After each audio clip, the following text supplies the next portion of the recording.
allowing myself to flow and be taken by whatever is happening in the moment without resistance. And that's a sort of fundamental part of this work also, that I resist nothing, I surrender to everything, and then acting becomes effortless. It's not about doing something, it's about learning to be still and learning to be open and available and passive. Passive meaning, porous and available, allowing things to work through me.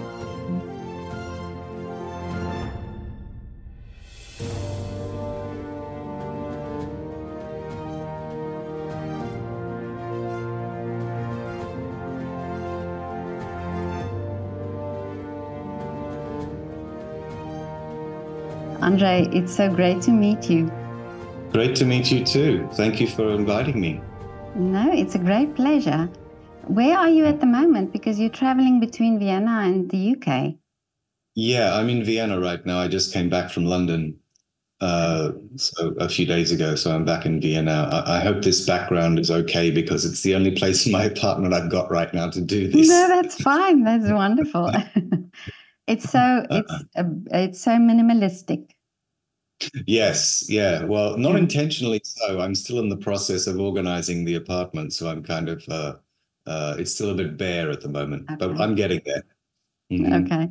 No, but I spoke to an actor a while ago, and we were talking about the Viennese apartments and how they are actually, sometimes these old apartments have so many wonderful little, they so, I don't know what the English word is, but they're so a little bit magical. I know magical is such a cliche word, but it is, Absolutely. They have a lot of character, I would say. Yeah. There's this wonderful character. The one I'm in is it's not so old, but again, it has a lot of there's some kind of spirit here which I really like. Not huge, but there's something about it which is very homey. It very much makes you feel at home, which I love. Yeah, absolutely. When I came to Vienna, well, actually years ago, I studied interior design and I studied the history of interior design, and the Art Deco era really fascinated me, and it was an era that I didn't know much of, but while I was studying it, I just absolutely found all the wonderful artistic sort of things in it that I found so beautiful. Yeah. And coincidentally, I'm living in the Art Deco building. So I think, oh, wow, how nice. So I believe places, we end up in places where we're supposed to be. So yeah, I agree with that. With that.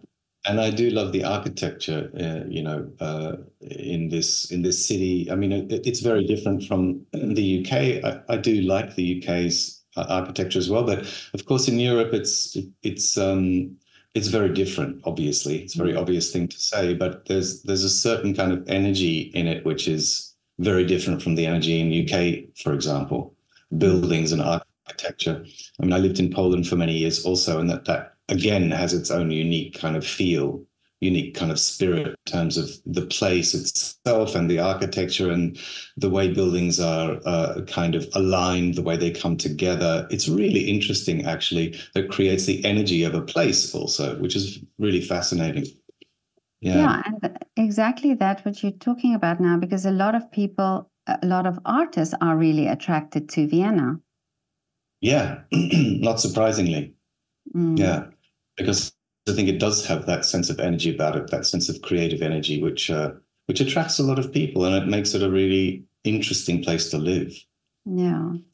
But you've been, you can talk about this because you've been all over the world. I mean, you've lived in Australia, you lived in Poland and in the UK, and now in Vienna. So you can talk about the different aspects, the different feel about a place.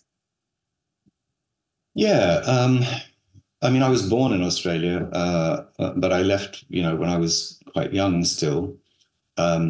And again, that is a very different it's a country with a very different feel because it's very big, right? It's about the same size roughly as the US, North America, but with far fewer people, right? There's, I think now about, I don't know, 30 million, 20, 30 million, something like that.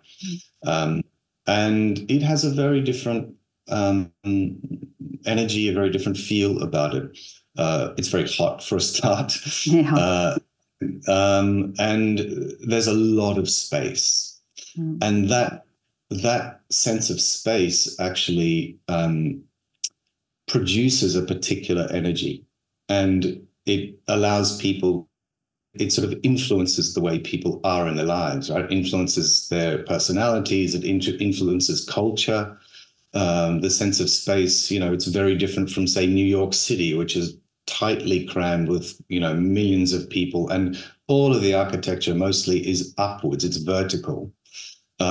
Whereas, you can compare it to Los Angeles, right? Which is, again, has a lot more space, is not so vertical, is much flatter and much more spread. And that's kind of what it's like in Australia, right?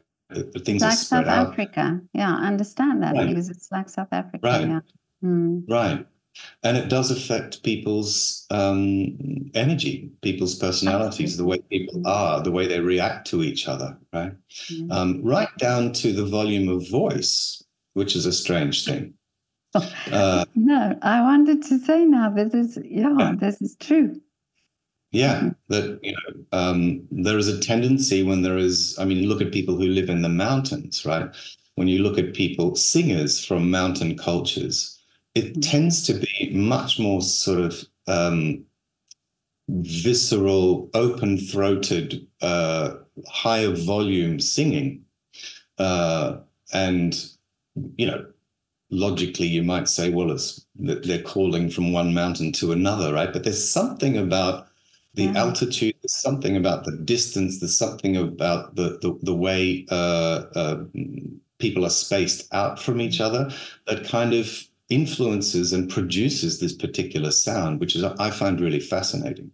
We find that in the culture of people who live in the mountains in Poland, right? And Polish mountains are not that high, and yet there is a particular culture of singing there, which is exactly what I just described, right? Which is that very open-throated, fully kind of belly engaged singing, which is unobstructed and has a particular, very unique quality, which is really, I find really fascinating. So yeah, it's interesting how space affects how people interact, how they speak, the volume of their voice, and culture in general. Are you from South Africa?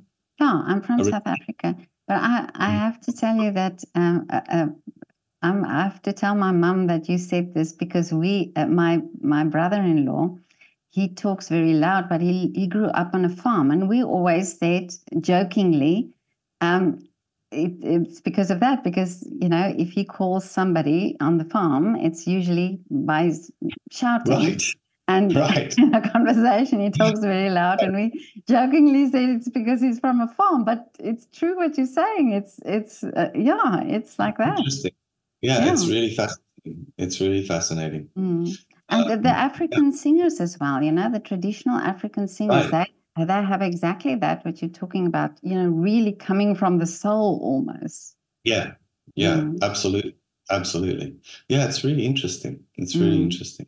But now in acting, do you think that it has an effect on actors as well? Not just singers, but in the acting profession? Really? Absolutely.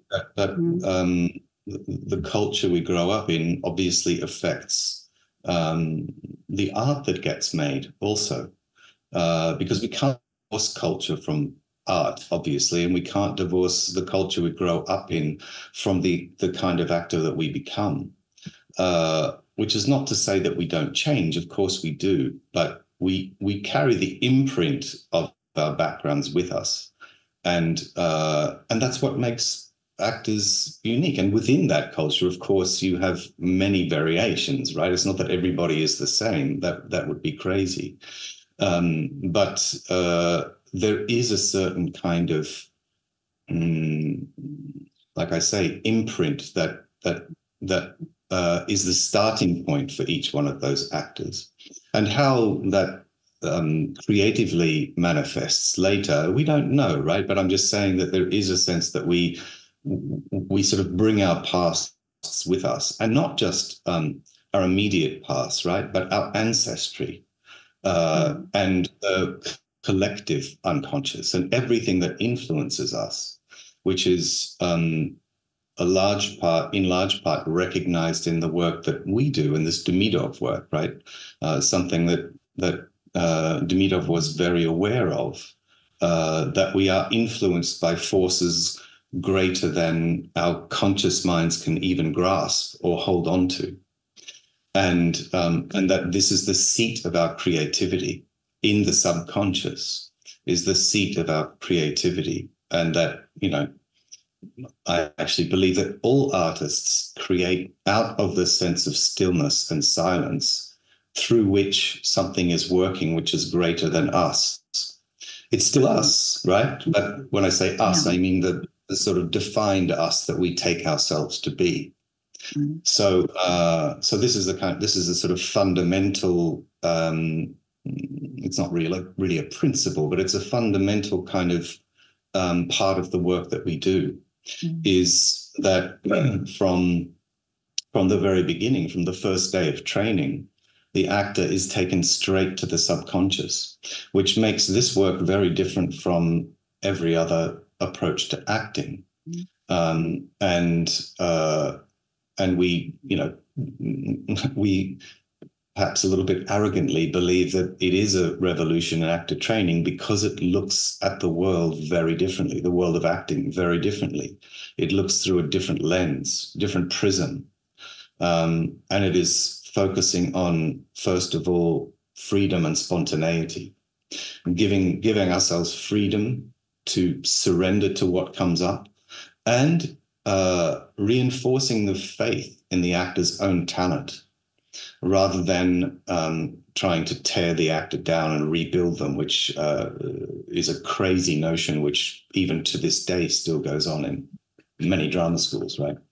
Yeah, this is what I wanted to ask you also about, that we say that it's the background and, your culture and everything, the influence that, and I talk many times when I talk to artists and they tell me, oh, I'm self-taught, or I'm, most of the things, it came from within me. It was, I decided to do this, or sometimes it's I spoke to an artist who quit art school because they wanted him to, they said his drawings is too childlike and it's too naive. And they wanted him to do some serious work, and he just didn't want to do that. And he stepped out and he did his own thing. So institutions, do they sometimes kill that, that spirit, that art that comes from the soul? Very often. And it's not really their fault to a certain degree, because they don't know any better. In my experience working in drama schools, there's a certain insecurity in the acting teacher, which is covered by a layer of pretended confidence, but actually many times, I'm generalizing, right? Not every acting teacher, but certainly from my experience, that they're projecting all of their issues onto the student and making the student wrong. And many acting teachers, even to this day, think it's their job to point out all the mistakes, right? Wrong, wrong, wrong, before the actor even opens their mouth, wrong. And in this way, we kill the most precious thing that the actor has, which is faith and trust in their own talent, in their own technique, in their own creativity, in their own creative individuality. It's very easy to kill an actor's faith in themselves. What's not easy is to rebuild it, is to reinforce it, is to draw it out again. And, you know, it depends on the school, obviously, and depends on the teacher. So again, I'm not saying this happens everywhere, but certainly in my experience, I've witnessed it many times. And, you know, actors come out of drama schools kind of going on to become either successful despite the school, or because they found some other way of accessing their creativity. But the fundamental principle should always be first do no harm, right? The same as a doctor's oath. That's what we should be working with. First, do no harm. And if you can't do that, you should not be teaching acting.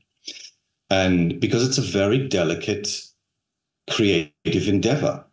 And in this work, in the Demidov work, like I said, we start by taking the actor straight to the subconscious, but at the same time, we don't believe it's our job to point out the mistakes, but to support the actor's own faith and trust. And the more that grows, those mistakes, so-called, disappear on their own. It's not, there's a wonderful story in this huge book of Demidov, which I've told quite a few times before, but I love it because it kind of encapsulates Demidov's approach and philosophy of pedagogy. And the story of, I think it's a German kind of tale of a town of fools who build a house, but they build it without windows or doors. And so they build a tunnel under to get inside, but it's completely dark inside. So what do? They decide that they're going to get rid of the darkness by taking in big sacks and filling the sacks with darkness and taking them out and emptying the darkness outside. So they do this all day and all night. Of course, darkness doesn't disappear. But then this hero figure arrives, goes in, sees the problem, and lights a candle. And this is what Demidov is telling us, right? That you can't get rid of the darkness by saying wrong, wrong, wrong, wrong, because there will just be more darkness that comes to take its place, and even stronger darkness. But what you can do is bring a candle, and the darkness disappears on its own. And I love this story because it resonates so deeply with the philosophy of loving the person you're working with. And everything we are doing is done through love and support. And it's not to say that we don't point the actor towards something that they could do better, right? But you're pointing out one thing, possibly, that actually is the cause of everything else. And do it in a way where the actor doesn't feel threatened or criticized or judged, but lift them up. Keep lifting them up until the wind catches them and they're sailing on their own. And that's one of the big differences, of course. There are many differences between this work and, let's say, all the other permutations that are based in Stanislavski. I'm not sure if you know Stanislavski, but no, I don't. He was a very big. Yeah, but I'm just thinking that this really, we're talking about drama now, but this really can apply to any form of art. Because if I think of the young musicians that I spoke to, or in many forms of art, the one thing that they always, or it's always a concern to them, is that there are so many of us.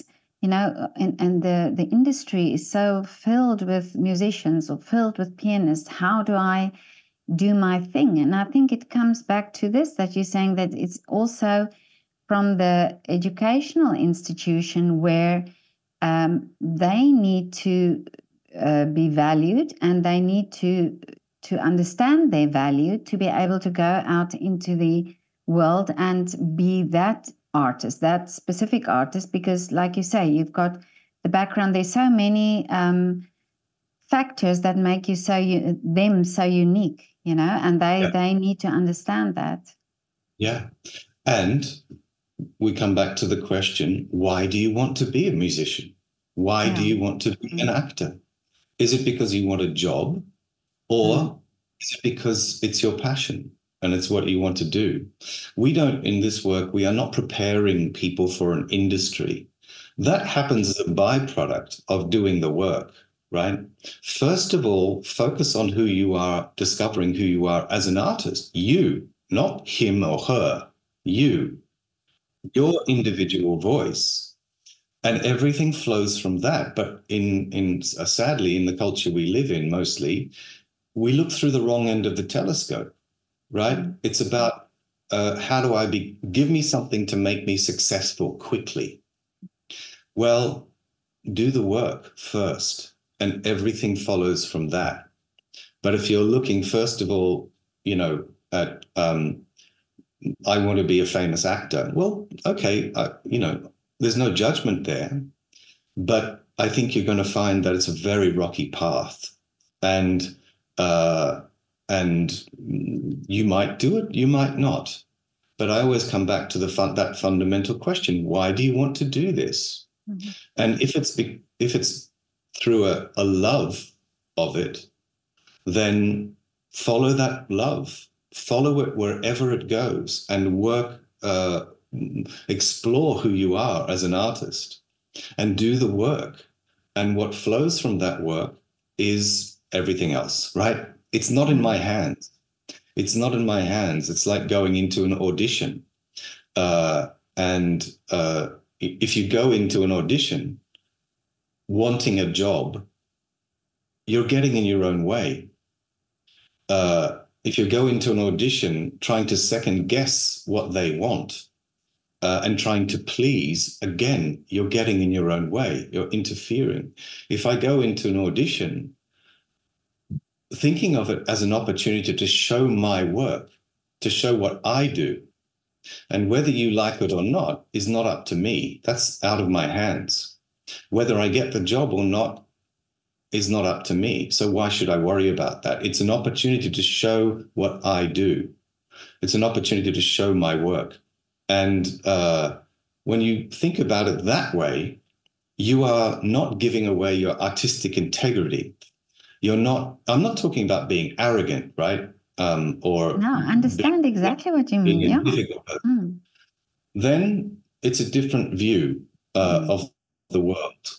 And in fact, I can't remember the actor's name now, but very famous actor said something along similar lines, right? And when he had that revelation, he said he never stopped working when he was going into auditions. Because there is a sense of ownership, right? There's a sense of ownership. It's not that I don't make mistakes or that I'm, or that I'm arrogantly dismissing the people I'm auditioning for. It's about where my home is and where my focus is and where my creative individuality wants to live. And that's where I want to live. And then people are seeing the truth of what I'm doing.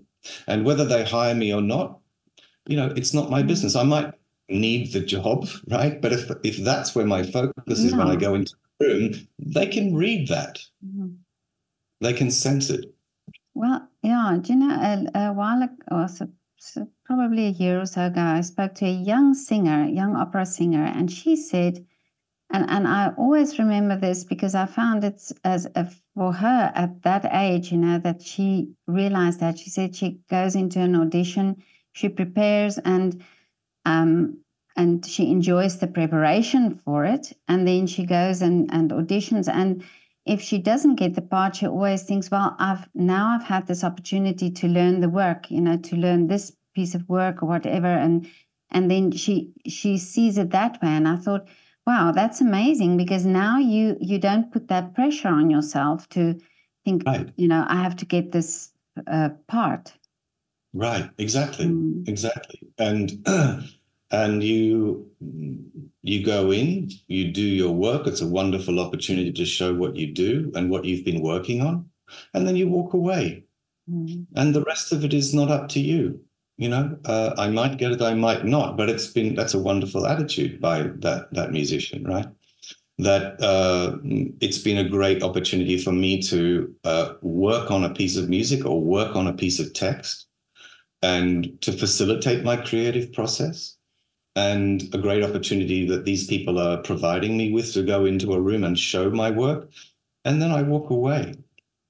It's a much healthier also attitude, right? Because we are not then constantly judging, because we know actors hear the word no a lot, and we have to get used to the fact that it's not a judgment on us as a person, right?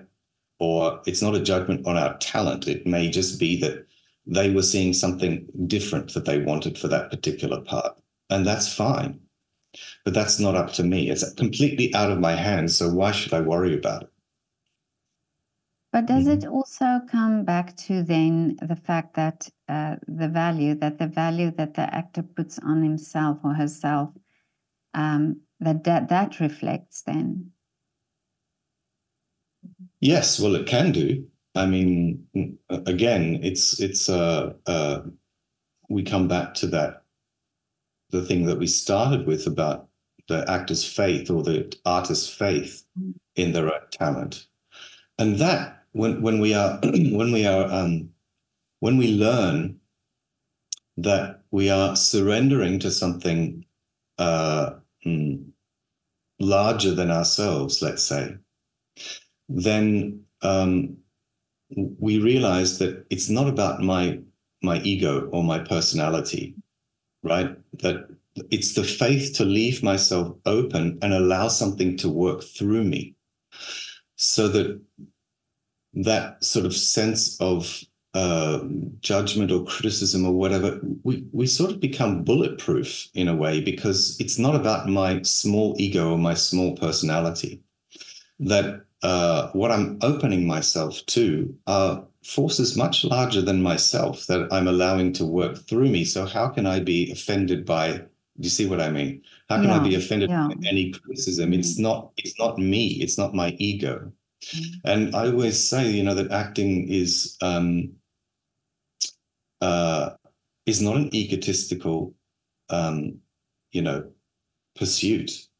In fact, it's the opposite. It's one of the most generous things we can do if we are working from that point of view, because we are saying to people, I'm allowing myself to transform into somebody, and then holding that somebody up for people to see and say, look at this. This is a human being, warts and all, in all of its shades and varieties, from one end of the spectrum to the other. And I'm allowing myself to experience the feelings that person is experiencing, the thoughts, right? The physical sensations, the impulses and desires. And in a sense, allowing myself to be sacrificed at the foot of this person and showing that to an audience and saying, look here, this is a human being. So it's not about ego. It's about, it is an ultimate act of generosity that I'm allowing myself, if you like, to be a vessel for that person to appear, and for the short amount of time that person exists, to connect with an audience, but doing it very humbly and with a great sense that it's not about me, that somehow I'm a vessel for what works through me. Oh, I understand what you mean, yeah. But I read also you have this wonderful quote on your website where you say the role, I have to read this, but the role of the artist is to transmit to humanity the deepest experience of reality. And that is so powerful. I love that. Yeah. Yeah. And I think this applies to all forms of art, really. Absolutely. Absolutely. Yeah, I totally agree. And that's why the work that the Demidov work, yes, it's an acting technique, but it's not only about acting, right? There's something else going on there, which is because Demidov himself had a deep understanding of the creative process. And that's universal. If you take it out of the context of acting, that understanding of how the creative process functions is universal. And you're absolutely right. It applies to any artist, painter, writer, singer, musician, whatever it might be, is accessing something which is working through them. I think it was Mozart who said he writes as if in a lively dream. He wrote, rather, as if in a lively dream. The whole thing is there. The whole composition is there, and he's simply transcribing it, and then he wakes up, right? So Pushkin also said similar things. The Russian writer Pushkin, right? Dostoevsky also said similar things. All great artists, that's why I was saying that all great artists are accessing something much more vast than their own conscious minds. So that's why it's a misunderstanding to say that, to kind of get tangled up with your own ego about art. Mm-hmm. Because there is something higher, whatever you want to call it, right? The unconscious, the subconscious, God, creativity, whatever you want to call it, it doesn't matter. But we know for a fact that there are forces that influence us, right? Most of the decisions we make on a daily basis are unconscious. Yeah.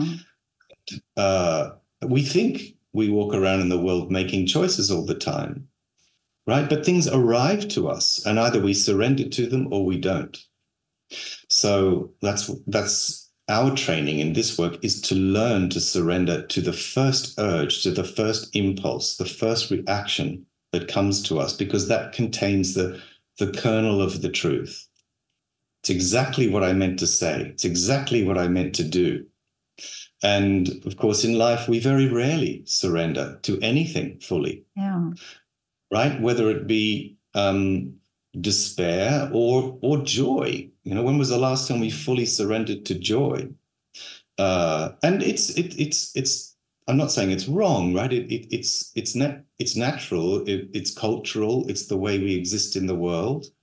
And it's a defense mechanism, right? Because we don't want to offend people. We want to get through life in one piece, right? We want to get on with each other. So there are things I won't say, right? Or things I won't do.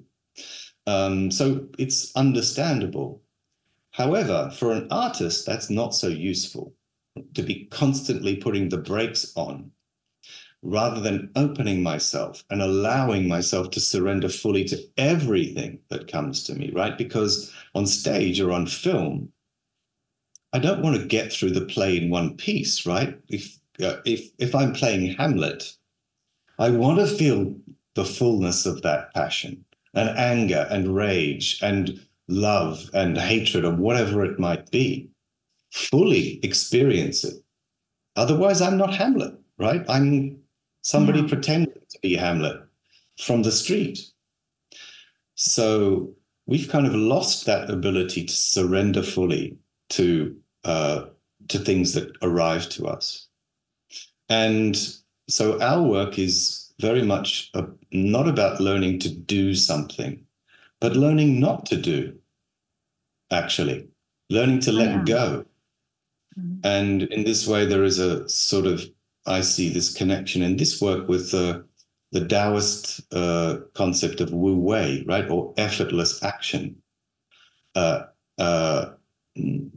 Allowing myself to flow and be taken by whatever is happening in the moment without resistance. And that's a sort of fundamental part of this work also, that I resist nothing, I surrender to everything, and then acting becomes effortless. It's not about doing something. It's about learning to be still and learning to be open and available and passive. Passive meaning porous and available, allowing things to work through me. But do you think, because it sounds simple, but I don't think it is, because I think for young actors, I would assume young actors coming out of acting school, having that pressure of, this person's got a job already and I'm not there yet, and I didn't get this part. So for them to sit back and rethink this must be very difficult. Yes. And, I always say that this work is not going to be for everybody, right? Mm. Again, the question first is, why do you want to do this? Mm. Do you just want to be successful? And I don't believe that anybody just wants to be successful, right? Even if that's what they might think. Very often I see two kinds of ambition for actors who come to this work. One is, as I said before, just give me some tools that are going to make me successful. The other are people who feel a lack. They feel a hole, that what they've been doing isn't working, or they're frustrated, and sometimes they can't articulate even why, but they want to go deeper. And now, there's no judgment on either of those. Good luck to you. It's just that I'm more interested in working with the latter, right? Those people who want to explore something and want to go more deeply and understand, as I said earlier, that to look through the telescope the other way, to see the bigger picture. And if you invest in your own artistry, if you invest in who you are, exploring how far you can go as an artist, everything will flow from that. If you start with the idea, and many drama schools have this approach that the last year of training is all about how to get a job, right? Headshots and showcases and agents and all of that. I'm not saying that's not important, don't get me wrong. It's just that I don't think that's where the primary focus should be. Process first. Focus on your process, focus on your artistry, focus on discovering who you are as an artist and being the best artist you can be. And there's no finish line, right? We never stop learning. That never, the gate never closes. I'm always discovering for as long as I'm active as an actor or an artist, we are discovering. Otherwise, what's the point? All I'm suggesting is that it's a shift of focus. When I focus on, when I focus on my artistry and going as deeply as I possibly can into that, then I start to get noticed, right? Then somebody is saying, I go into an audition and I know how to deal with that audition, and I know how to prepare, know how to surrender. And that's when people are seeing the truth.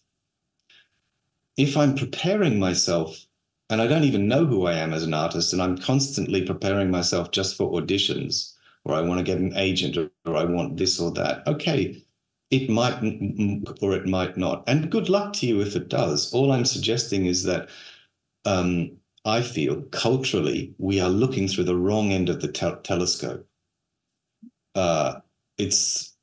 We measure success in a completely ludicrous way. I just want to get on the television, right? There's nothing wrong with having the ambition of wanting to work. All actors want to work. I'm just suggesting that we are looking at things the wrong way. And we've lost, I think, the sense of love for the process and discovery of who we are, not just in art, but in many spheres. Learning, right? Learning to go deeper into whatever I do, downwards, not sideways. And I feel that's why I feel this work is a revolution. But again, it's not going to be for everybody. There are different types of people, right? There are different types of actor. There are different types of people. There are people with different, different thoughts, different attitudes, different approaches. So, but I'm interested in working with those who do want to go somewhere, and I'm not worried so much about how successful they're going to be or are they going to get a job, because getting a job for me is a consequence, is a byproduct of having done the work. I think this technique really, if I just think of the ballet world, for example, my two children trained in classical ballet. And I remember when they were little, when they were younger and they were in the school, it was all about, you have to do this to get to upper school. You have to do this to get into a good school. And I always thought, don't let the next school be the platform. Let the art be the sort of the incentive. Right. And I think it's not just in the ballet world. It might be in many other fields, musical theater or wherever where that is the case, where these young artists are not really given the opportunity to do what you're talking about exactly. I think this. I would love for this technique to be, in all the schools or all the education systems where they train artists in all different forms. Yeah. Me too.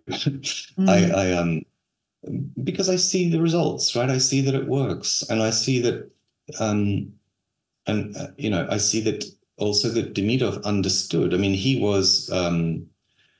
He came from a theatrical family, but he trained first as a psychiatrist at Moscow University. And he was also very interested in Eastern and Western esoteric practices, right? More kind of mystical practices. And also he was a serious yoga practitioner from a young age, right? So he was bringing all of these different strands of knowledge to bear on his work with actors, and developed this technique over about 30 years. So he had a very deep understanding of various approaches, right? Eastern and Western approaches, as well as his own training as a psychiatrist and psychologist. So he understood better than most how the psyche functions, but also the subconscious was the most important revelation, let's say, that he. I mean, it was well known, right, that the subconscious is important, but how you get there was what made his work different. Because Stanislavski, the big name in theatre of the 19th, early 20th century, who he worked with, was trying to get to the subconscious through the conscious mind. And Demidov saw that was a mistake. So he figured out how to take the students straight to the subconscious and allow that subconscious to flow through them and to do what it wants with them, right? To provide the source of inspiration which all actors are trying to achieve. So it's interesting, right? But I think you're absolutely right that as I say, it's applied to acting, but it's sort of before any discipline. It's about how the creative process works more broadly. And so I agree that it would be useful in many spheres, in many disciplines, not just acting. Absolutely. All, Yeah. all great, like I said, all great artists work like that anyway, whether they consciously understand it or not. It's not that it's a new invention. It's just that Demidov understood how to kind of formalize it and in a technique for actors. Yeah, but I wonder sometimes if it's not this, if you want to be an actor, you have to go to this school, and this is the best school, and this is the best training, and then you have to do this, and then you have to do that. And that, it's sort of in society already fixed that you have to go these certain paths. And then sometimes you find people who don't go that path, but they're still successful, that they sort of tapped into themselves. Not that I say training is not important. I think it is important, but sometimes you find also artists who tell me that, oh, I've only started when I was 11, or I only started, playing the piano when I was 16. They tend to have a different path, because I think they've established already what they wanted and why they wanted it. Then they have a different motivation for going, and they find a different path for developing. Yeah. I think that's very true. And we used to, when I was teaching, for example, at drama schools in London, we have kids coming from straight out of high school and auditioning, and very often we would say they might have talent, but not really much in terms of life experience. So sometimes we would just say, take a year and go and travel, or enjoy yourself, explore something of life for a year, and then come back and apply again. Because you're right that there is a sense, it's not that they couldn't have benefited, but we are, as actors, drawing on not just kind of raw talent, but what that talent is connected to, which is what is speaking through us. And that is also our experiences, right? Our experience of life, our ability to intuitively understand what a particular character is going through, in order to be able to absorb that and transform into that person. So that sense of, if you're 16, 17, of course you've had experiences, but what kind of experiences, right? Yeah. So it's an interesting thing that the more kind of experience we gain, the more it also fires our imagination, our creative imagination. So that's why I think it's also an important part of it, that we come back to that point that I never stop learning. I never stop being curious. I never stop absorbing, perceiving what's happening around me, and allowing myself to be filled by it. So I think it is, you're right, it is an important thing that we have a sense of, it's not about really maturity, but experience of the world, right? As well as experience of the inner world, because we can't separate those two things. One affects the other. Yeah. But you yourself, how did you get into acting? Did you start at a young age already, or did you know the interest already at a young age? Yeah, I was always interested. I was involved in music as well. I played in bands and things when I was a teenager. Then I went to sort of a traditional conservatoire, and I was studied this in Australia? Okay.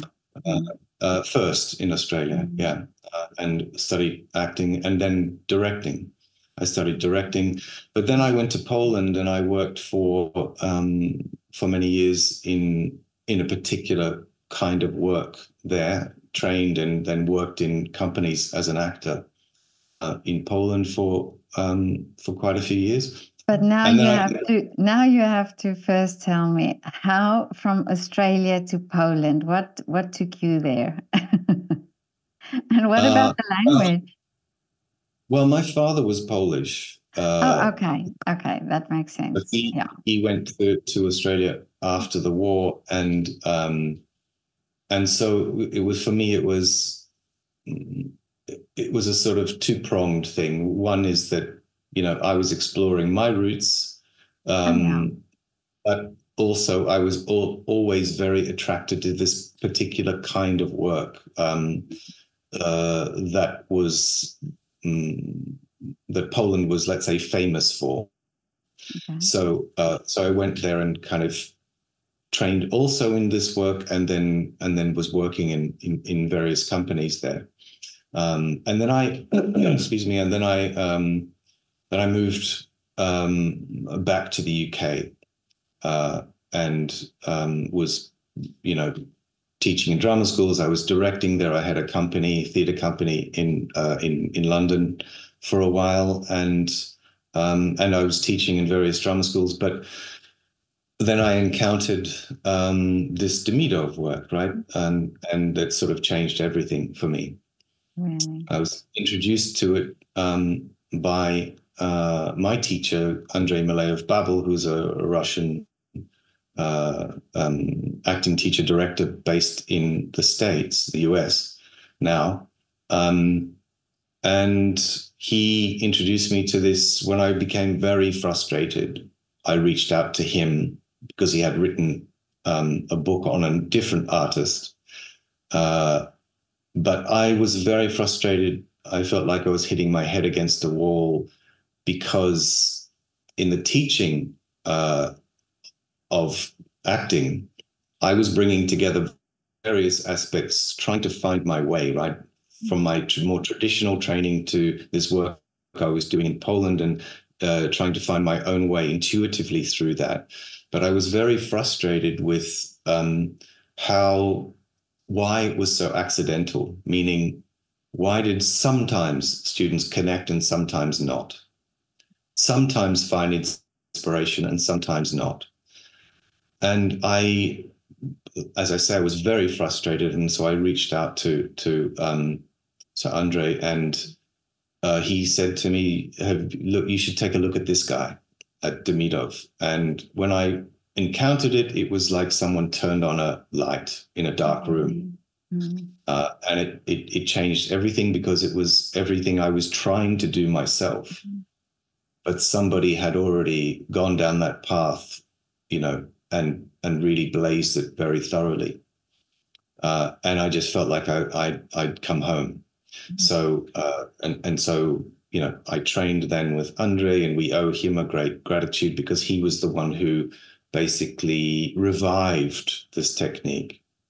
And I trained with him, and then started the studio in London, Demidov Studio London, and then I moved to Vienna in January, and we opened the studio here also. So now we have recently. But how amazing that you immediately felt it or got it, or how do you, that you immediately could understand it and could apply it? Yeah, because I couldn't immediately apply it. I mean, it takes a lot of training, but I understand. But what I read, it spoke straight to my soul. It spoke straight to the place of lack, straight to the place where I knew something was missing, and it just made sense, and it resonated in me. And I remember just being in tears when I started reading this material. Because it was something bigger. It was about acting, but it was also something bigger, not just about acting, right? There is a spiritual element to it as well, which we don't talk about very much, but it absolutely is there. And as I say, it was just everything I knew it could be, but didn't quite know how to get there. In all of the years of my various trainings, right? Was never completely satisfied. And somebody who had figured out how to access inspiration consistently with some inner technique, right? A psychophysical technique. And so yeah, it felt like a homecoming to me. Wow. So then from that point on, I've been, you know, I'm still learning, right? It's like I said, we never stop.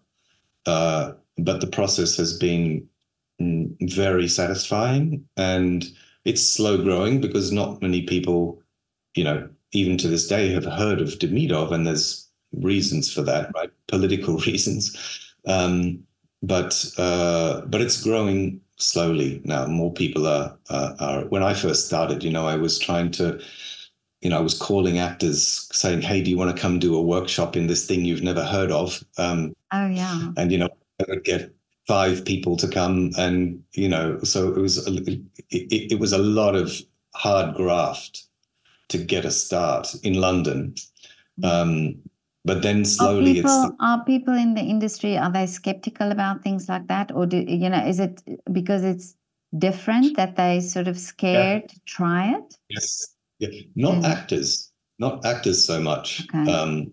But certain acting teachers, because they've got something to, not everybody obviously, but there's something to protect and defend. And we've been called everything, right? The thing I hear a lot is, oh, it's a cult. That Demidov thing is a cult. And which always makes me laugh. But, you know, when you are challenging the orthodoxy of anything, there is always going to be resistance. And, you know, Demidov faced that in his time, right? He had to go into self-exile because he dared to disagree with the great man, with the orthodoxy. And, you know, he wasn't allowed to publish anything. Nobody could even speak his name, right? Because it was seen as something kind of decadent and, you know, spiritual. And we're talking about Soviet Russia at this time, right? So you can imagine. And so, you know, he died without having published anything. So it's not surprising that it's been unknown until very recently, when Russian Andrei dug all of the materials out of the archives and published a lot of it, not all of it, but a lot of it in one volume, and then started to kind of work with the technique himself alongside, you know, put the book together alongside Demidov's assistant, who was still alive at the time. Oh, wow. So she sadly recently passed away, but so, you know, he knew that it was going in a good direction. And there are only a few of us, right, in the world. There's only 4 of us who are certified, let's say, to teach this work. So it's because it's a long process, and it takes a certain, not just sensitivity, but ability to understand the approach to pedagogy, and the ability to live in the moment with the actor, and not only, you know, what to say, but more importantly, what not to say. Oh yeah. Right. When to shut up, and not what, you know, to know what you know. So tactics are a big part of it, also pedagogical tactics. But do you find people who are skeptical who then come and do a course with you or a session with you that then suddenly that it also then resonates with them? Yeah, many times. Really? Many times. I mean, actors come for different reasons, usually because they're searching for something. But I have had actors who've come to a course with a healthy dose of skepticism, and that's fine. That's fine. But then they see that it works, you know. We don't talk about theory. We don't talk about pedagogy, right, in the classroom, right? Because for Demidov, practice comes first. And we talk about the ideas of the theory much later, but practice first, right? So you do the work and it either works for you or it doesn't, right? More often than not, it does. So whether those actors continue is a different story. Some actors come and they're in the process of searching, so they're trying different things, and that's fine.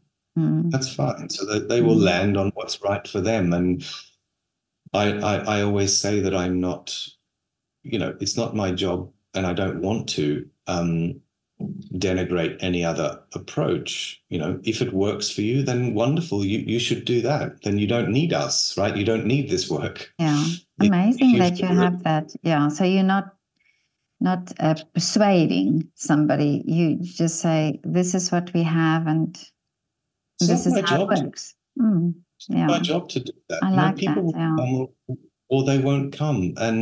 But as I say, if you feel what you're doing is working and you like the results, then do that. Then that's great. You have no need for this work. But we are here because we feel there needs to be a change in the way acting is taught. And I'm talking specifically about acting, right? But as you pointed out, Petra, that this can apply to any creative endeavor. Absolutely, right? Yeah. Now, I speak to many artists, and I can absolutely see where this can, that can apply to all forms of art, really. Absolutely. And it's a matter of, again, it's a matter of where your heart is, what you want to invest in. And I always come back to that fundamental question: why do you want to do it? Why are you doing this? Now, the answer might just be because I love it. That's enough. That's enough. But if the answer is I want to be rich or I want to be a famous actor, also great. Good luck to you. But this work is not going to be for you. Yeah, that's true.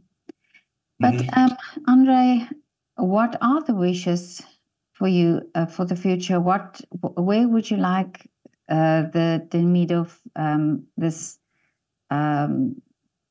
what institution of yours? Where would you like to see it?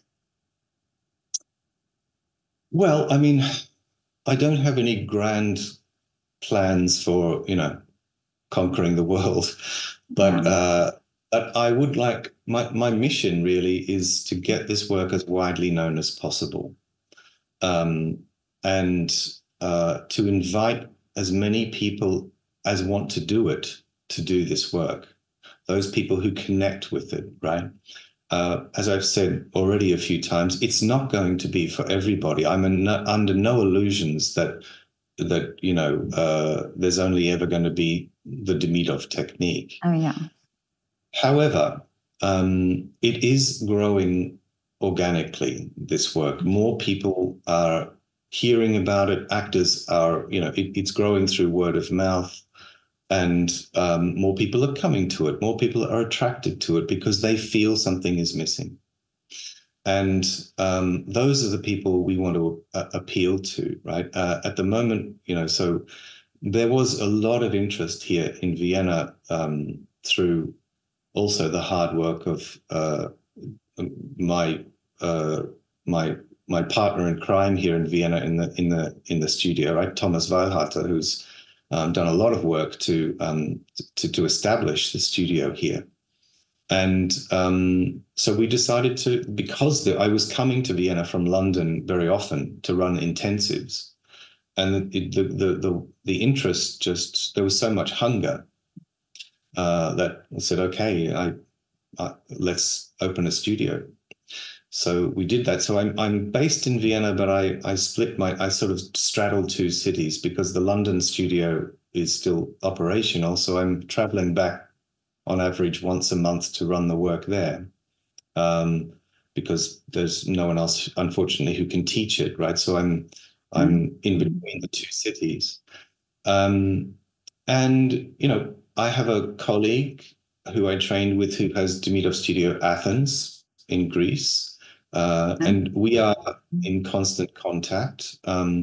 We are about to, next January, we're running the first Demidov retreat in Poland, which will be a 7-day retreat, which we're hoping will become an annual thing. So we want to create a sense of community,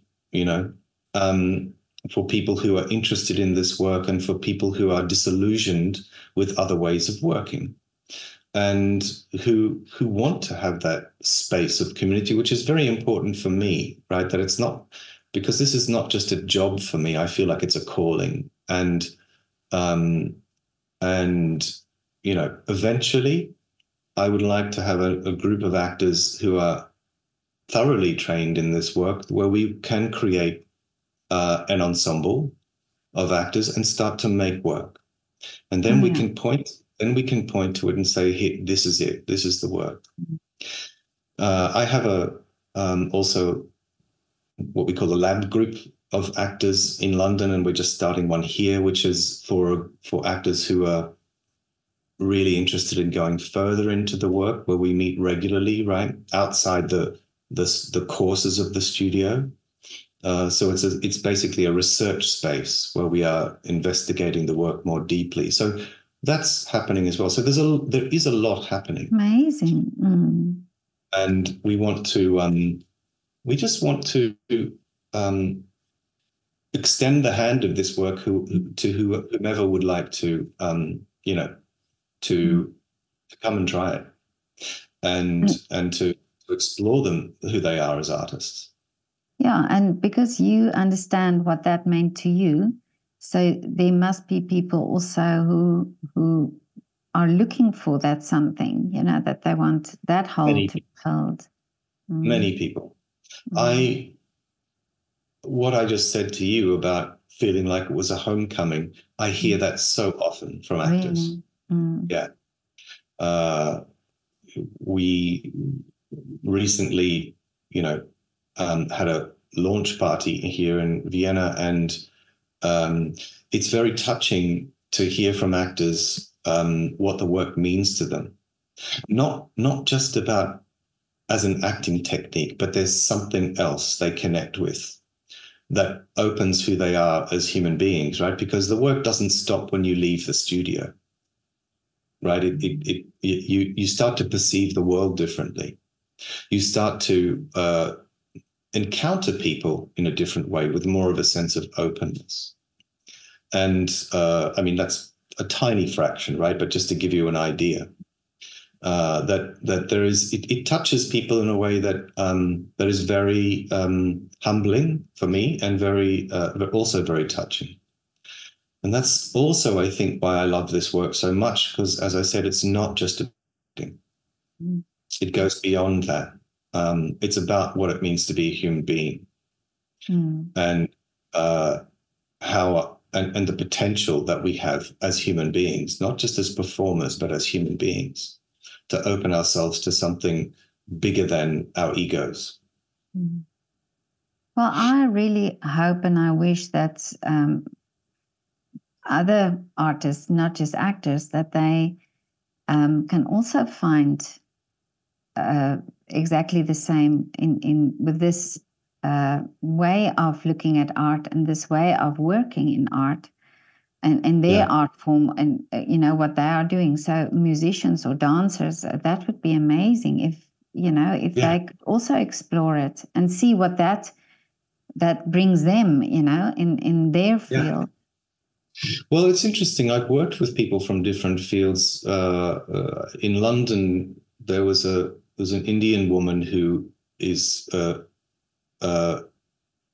who's a dancer in Indian classical dance. She came to do a session with me, and she asked me, she had a project and she wanted to work with the Demidov technique to see how it would affect her her work, right, as a dancer. So we worked over several months together. And it was an interesting process, right? In the beginning, I was a little bit skeptical about it. Not that it couldn't work, but that I didn't know particularly what I might offer. But it was amazing how she found that it gave her much more freedom in her work, even though, you know, this classical Indian dance is very codified, right? Very structured. But that doesn't matter in this work because it's about inner freedom. Yeah. And which then gives me more freedom within that structure. And that's what acting is. It's freedom within a structure. And we can't have freedom without structure. We can have structure without freedom, but not the other way around. So it's a fascinating. That's actually true. Yeah. No, that's true. But Andrei, this was so great to talk to you. When I saw you on Instagram, I thought, how amazing. I mean, I'm not an actress or anything, but I could totally, and I was so interested in knowing more about this because it sounds amazing. And it sounds like really, I think it is the answer for many people who, like yourself, you know, who are looking for something or who feel why there's something missing and this could be it. Yeah. But great work you're doing on Instagram. Thank you very much. And thank you. It's been wonderful conversation and lovely to meet you, Petra. And thank you for inviting me. It's a great pleasure. And I hope to one day meet you in person. Me too. That would be lovely. But we don't really mind what for, and we wanna feel different. As long as nobody's keeping score, and we wanna get high on another supply. Living so conveniently, and we only wanna protest when it's on trend, and everyone else here agrees. We're still figuring out what we came to remember, feeling like an outlaw, living in a post-truth era. We're still figuring out what we came to remember, citizens in an uproar, living through myopic eras. The sun and the sea always work it out. The sun and the sea always work it out.